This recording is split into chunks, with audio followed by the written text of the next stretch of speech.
एक बार फिर नाज़रीन बात करते हैं सुप्रीम कोर्ट का वो फैसला जिसकी खुली खिलाफ वर्जी आज की गई है, जिसमें सुप्रीम कोर्ट ने कहा था प्रैक्टिस एंड प्रोसीजर बिल 2023 पर अमल दरामद रोकने के हवाले से और अब ये नोटिफिकेशन जो है वो जारी किया गया है कौमी असम्बली की जानिब से, जिसमें कहा गया है कि ये जो बिल है नाफुज़ुल अमल हो रहा है, लेकिन वो अफराद जिन्होंने इस पर दस्तखत किए हैं वो तौहीन अदालत के मुर्तकिब हो रहे हैं। अदालती हुक्म के बावजूद बिल 2023 गज़ट नोटिफिकेशन के लिए भेज दिया गया है। समी साहब हमारे साथ मौजूद हैं। समी साहब, मकासद क्या हो सकते हैं इसके पीछे?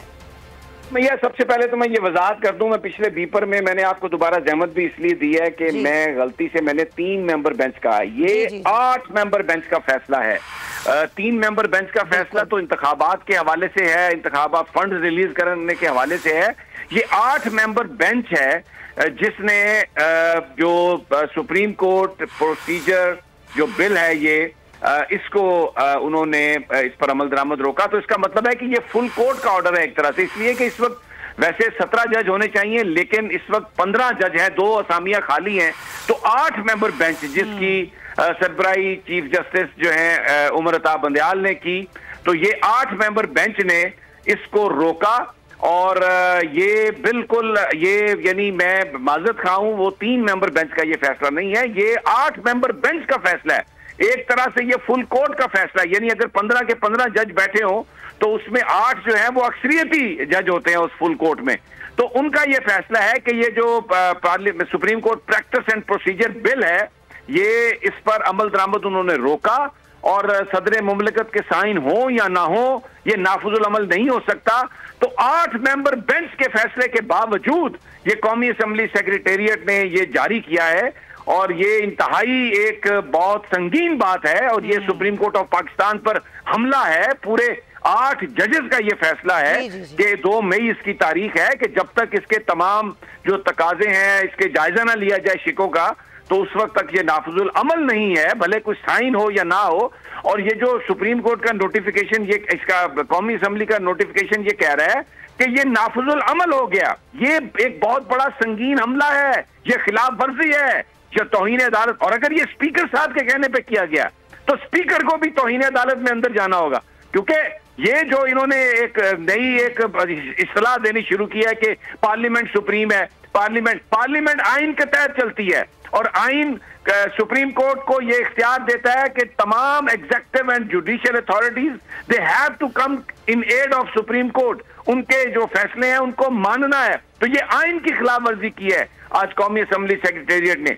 ये बहुत संगीन ये मामला है सारा, 8 मेंबर बेंच का फैसला, लेकिन उसके बावजूद कौमी असम्बली ये कह रही है कि नोटिफिकेशन हो गया है और ये नाफुजुल अमल हो गया है, नोटिफिकेशन कर दें।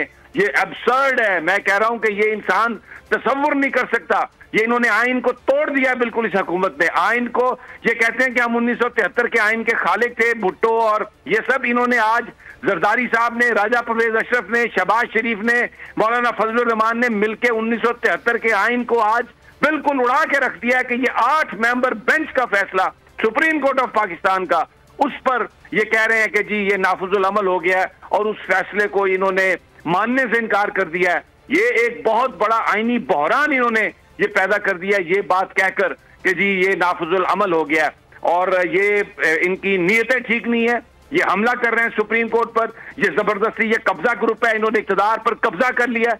और मैं आपको बताऊं कि ये एक वाज़े जो है ये आइन की एक खिलाफ वर्जी है और ये आर्टिकल 6 के मुर्तकिब हो रहे हैं अगर ये सुप्रीम कोर्ट ऑफ पाकिस्तान के 8 मेंबर बेंच का फैसला नहीं मानते और अपनी मनमानियां करते हैं। जी सुमैया, लेकिन मैं माजरत खाऊं कि मैंने पहले अपने बीपर में ये कहा कि ये 3 मेंबर बेंच है, वो 3 मेंबर बेंच अबाउट पंजाब के पी इलेक्शंस है, फंड रिलीज है, वो जो 14 में इंतखाब की तारीख है वो उसका वो मामला है, 27 तारीख को वो मामला टेकअप होगा। उसमें भी हमने देखा कि मुनाफकतें शुरू हो गई और कोई मुलाकात तय नहीं हुई। यही वही फैसला जिसके अगले ही रोज कौमी असम्बली में एक करारदाद भी लाई गई थी, आपको याद होगा समी साहब। जी जी बिल्कुल बिल्कुल वही है। और ये उसमें भी झूठ बोला इन्होंने सुमैया, इन्होंने कहा कि 26 तारीख को ये अटॉर्नी जनरल ने बताया कि पीटीआई और नून लीग के लोगों की मुलाकात है, लेकिन अब वो भाग गए हैं। जैसे ही समाअत का ऑर्डर आया तो उसके बाद बिलावल भुट्टो, मौलाना फजलुर रहमान की प्रेस कॉन्फ्रेंस, बिल्कुल वो एक गुमराह कुन, फिर मरियम नवाज का ट्वीट। तो ये एक बिल्कुल झूठ की बुनियाद पर ये सब कुछ कर रहे हैं। कब्जा ग्रुप है जो पाकिस्तान पर काबिज हो गया है। अब ये देखना है कि ये लड़ाई जो है, ये पाकिस्तान के लोग, पाकिस्तान के वकला किस तरह इसको लड़ते हैं, क्योंकि मुझे ये आज लग रहा है ये जो कौमी असम्बली ने, सेक्रेटेरिएट ने जो ये एक भेजा है अपना प्रेस रिलीज या नोटिफिकेशन कि जी नाफुजुल अमल हो गया, ये हमला करना चाहते हैं सुप्रीम कोर्ट पर, कब्जा करना चाहते हैं सुप्रीम कोर्ट कर, निकालना चाहते हैं इन 8 जजेस को, और ये कोई ऐसी सीन क्रिएट करना। अब इनके साथ कौन है इसके पीछे, ये किसकी ताकत से ये सब कुछ कर रहे हैं, ये अवाम फैसला करे और आने वाला वक्त ये बता देगा। बिल्कुल सही, बहुत शुक्रिया समीम इब्राहिम साहब के वक्त। हवाए नफ्स की है हुक्मरानी, लुटेरा कर रहा है पासबानी। बोल न्यूज के मार्केटिंग हेड आकाश राम ताहा लापता, तफ्तीशी इदारे जवाब देने से कासिर, अहले खाना परेशान, बेटे की जुदाई में माँ गम से निढाल। जो बच्चो हिंदू पर आए थे जो को पाकिस्तानी, मुझे मेहरबानी करे पंहिंजो आकाश वापस कयो। हुकूमत से बेकसूर और मुहिब्बे वतन बेटे की बाजियाबी के लिए फरियाद। आकाश राम के अगवा के खिलाफ अहले खाना की जानिब से सुप्रीम कोर्ट में दरख्वास्त दायर। सुप्रीम कोर्ट के चीफ जस्टिस उमर अता बंदियाल से आकाश राम के अहले खाना की जल्द समाअत की इस्तदा। मुश्किल की इस घड़ी में आलमी मीडिया ने भी उठाई आवाज। CNN, आज तक, इंडिया टुडे, टाइम्स नाउ समेत आलमी मीडिया ने आकाश राम के अगवा के खिलाफ दिया बोल का साथ। उफ क्या जुल्म है, बोल इंसाफ का मुंतजिर। सब्सक्राइब करें और बेल दबाएं ताकि कोई खबर रह न जाए।